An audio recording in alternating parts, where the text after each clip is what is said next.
Welcome to another episode of Variant Reviews. On this episode, I talk about my Marvel experience down at the Marvel Experience.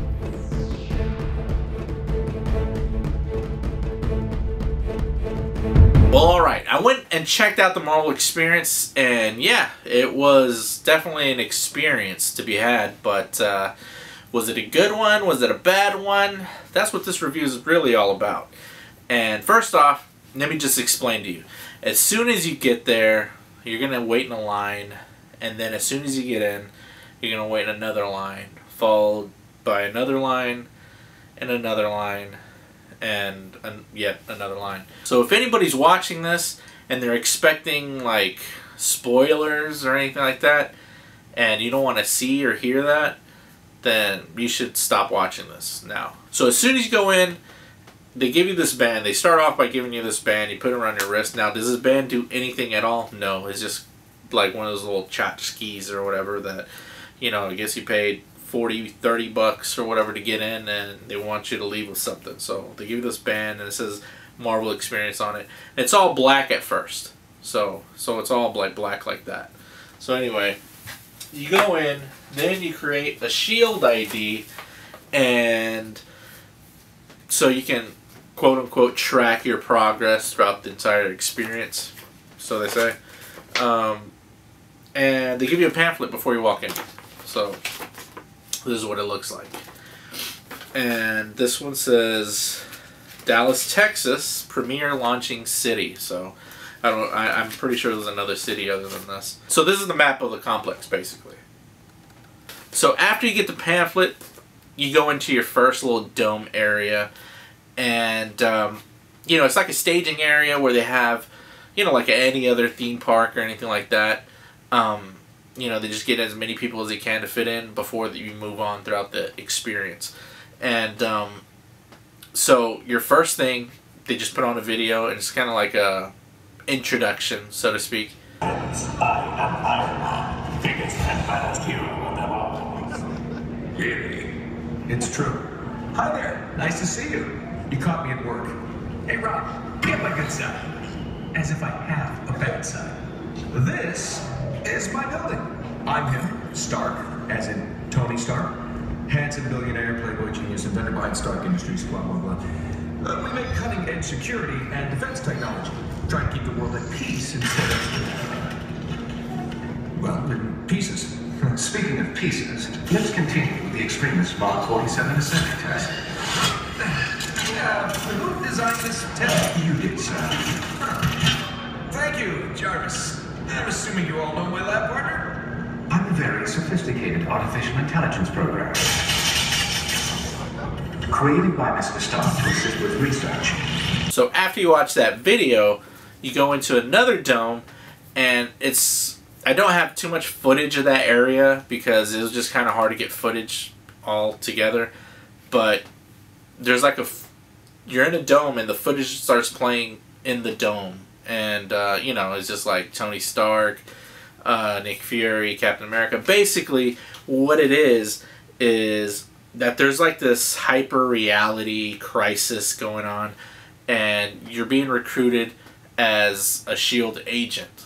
And when you go in, you know, they're showing you the breakdown of what's going on, what the threat is, and it's these adaptoids, basically like these robots. They can basically adapt to any opponent that they're facing. So they show a scene where Captain America throws his shield at it, and then it in turn makes its own shield and throws it, whatever. So you're trying to figure out what this super adaptoid is after, and who's the one that sent it or created it, basically. So after you have that little encounter, you go into yet another area, and it's basically going to be like the main area of the experience. There's like little displays where you can see like Captain America's shield, Loki's staff, Wolverine's claws, stuff like that. And, you know, I mean, it is pretty cool, but there's, I don't know, it's just definitely, as a fanboy, this is not really a fanboy experience at this point. This is more like, oh, you start realizing like, oh man, this is for kids. You know, I mean, and it's not necessarily, that's not a bad thing. So it's definitely going to be a good family experience. But once you get to this area, you start seeing like, oh man, this is kind of like, borderline cheesy. It's kind of cool, but it is pretty cheesy. And so they have like screens where you could see like specific bios on different characters. And then again, like I said, there's displays where you could see just different weapons and stuff like that, which is really cool. That was probably my favorite part. And there's definitely some scaling issues, I guess, on certain, like Loki's staff was like crazy big. And when, you know, you watch the Avengers movie, Bruce Banner picks up the staff and it doesn't look too big. So in this training center, there's like different training modules. And one of them is like Spider-Man's wall crawl, I'm sorry. And you get, you know, it's great for kids. You get to like crawl like Spider-Man on the wall. It's like a rock climbing type deal. There's like this Hulk smash deal, like simulator, where you get to kind of smash like Hulk, but it's just like this thing where, so you're not really physically touching anything. It's just kind of going off your movements, and your movements are transferred onto the screen. So you're like Hulk in the screen or whatnot. And then that's very much the same thing for the Iron Man simulator, where you get to fly like Iron Man. So you're just standing there doing like different movements. And then there's another area where you get to meet your character, not your character, but the heroes or whatnot. So it's kind of like a 3D type deal.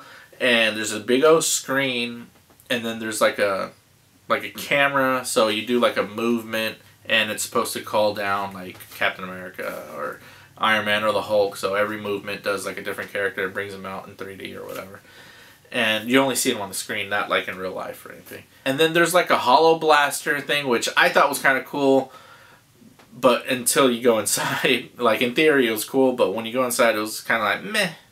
Because what it is they give you like a shield gun, 3D glasses, and you're just shooting at the screen and whatnot. Basically going up against everybody in the room at the targets, trying to see who's going to be number one or the best or whatever. And, you know, that was kind of cool, but again, afterwards you realize that the targeting wasn't accurate, so you're pointing at the targets and your pointer may be way over there. So it is very off-putting at the end, like, eh. My favorite thing was the Black Widow laser maze, which is kind of cool. So it's kind of like on those spy movies where, you know, you try and dodge the lasers and whatnot.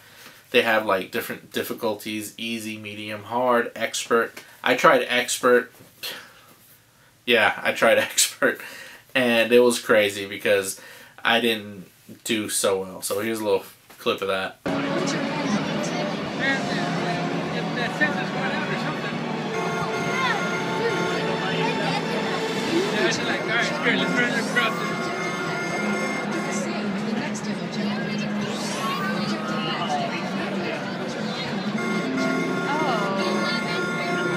Oh my god. So the lady attending the line didn't want to let me do the activity by myself because there's so many people waiting, and I was waiting 45 minutes already. And she was like, no, you got to have a partner, I guess, so they could start moving the line faster, which that kind of made me upset. And, you know, I complained. And, you know, she was trying to threaten me. Well, I can get my supervisor over here. Point blank, supervisor comes, and she gives me like these little things that go on the bracelet or whatnot. And she gave me like several packets of these. And the only cool ones I saw were like these Red Skull looking ones and the shield emblem. And the rest I gave them away. Well, my wife put some on hers. And then the rest we just gave away to little kids and whatnot. But then I find out, fast forward at the end, those packages, each one's like $5, and she gave us like $20, $25 worth, which I thought was kind of cool. So in the main hub, I just want to like reiterate, each module, you're going to have like a 45-minute wait at each module. And yeah, they do have like a Wolverine. They do have like a Wolverine cafe where you can buy food and stuff. There's like a popcorn bucket that you can get for $10, and it's like bottomless, so you can get free refills. And like they have candy and whatnot, but everything's definitely overpriced. As soon as you walk in, it smells like a movie theater. So after that main section, you go on to another section, which you have to go through a Quinjet, which is kind of cool. And in there, it's like a miniature version of like the beginning of the main hub. Kind of where there's screens and stuff. We have bios on different villains. And you get to go to like this touch screen and see and kind of match and pair what villains go to what factions and whatnot. So you walk into another dome with 3D glasses, and this is kind of cool. This is basically you're kind of interacting with the heroes, sort of, and the main action is just going across the screen. So it's kind of like a simulator. They're trying to get down to the nitty gritty and try to figure out where all these adaptoids are coming from, and there was no way for me to really record in there because it was in 3D. So anything you record, it's gonna look blurry. And everything it's a 360 view, so you're literally looking around. You know, there's Captain America here, there's like Wolverine, Black Widow, you know, etc. And you're just constantly looking around. So it's kind of crazy because everybody is gonna have a different experience because it really depends where you're looking. And I don't know, that was pretty cool. But it's definitely, at this point, I'm not, like, really happy. It's just kind of like, there are a lot of roller coasters going on through this experience. Like, going, So it's kind of like the part. Anyway, you go on to the next area, and this is basically the finale. You go on, and you sit down, and this part was my favorite because you actually get to sit down, and the whole time you're standing. At this point, I'm, like, clocked in 3.5 hours of being there, and my feet are killing me just waiting in line, and I don't know. Anyway, you get to sit down, and it's just one of those interactive kind of ride where, you know, it's shaking, the seats are moving, you know, there's like air being thrown at you, one of those 4D type rides. And you know, it's like the finale, you know, and you're trying to take down Red Skull, and anyway, everything comes to an end. So at the end, you're walking into the gift shop, and, you know, I didn't get any footage at this point because I was just kind of already like, ugh, I just want to get out of here. And I thought what could have made that really well is if they had, like, exclusive things to where, like, maybe exclusive Marvel Legends or something like that, or just something, maybe you get a peek at the new Legends that just came out. I don't know, or just maybe you get to get them earlier. I don't know.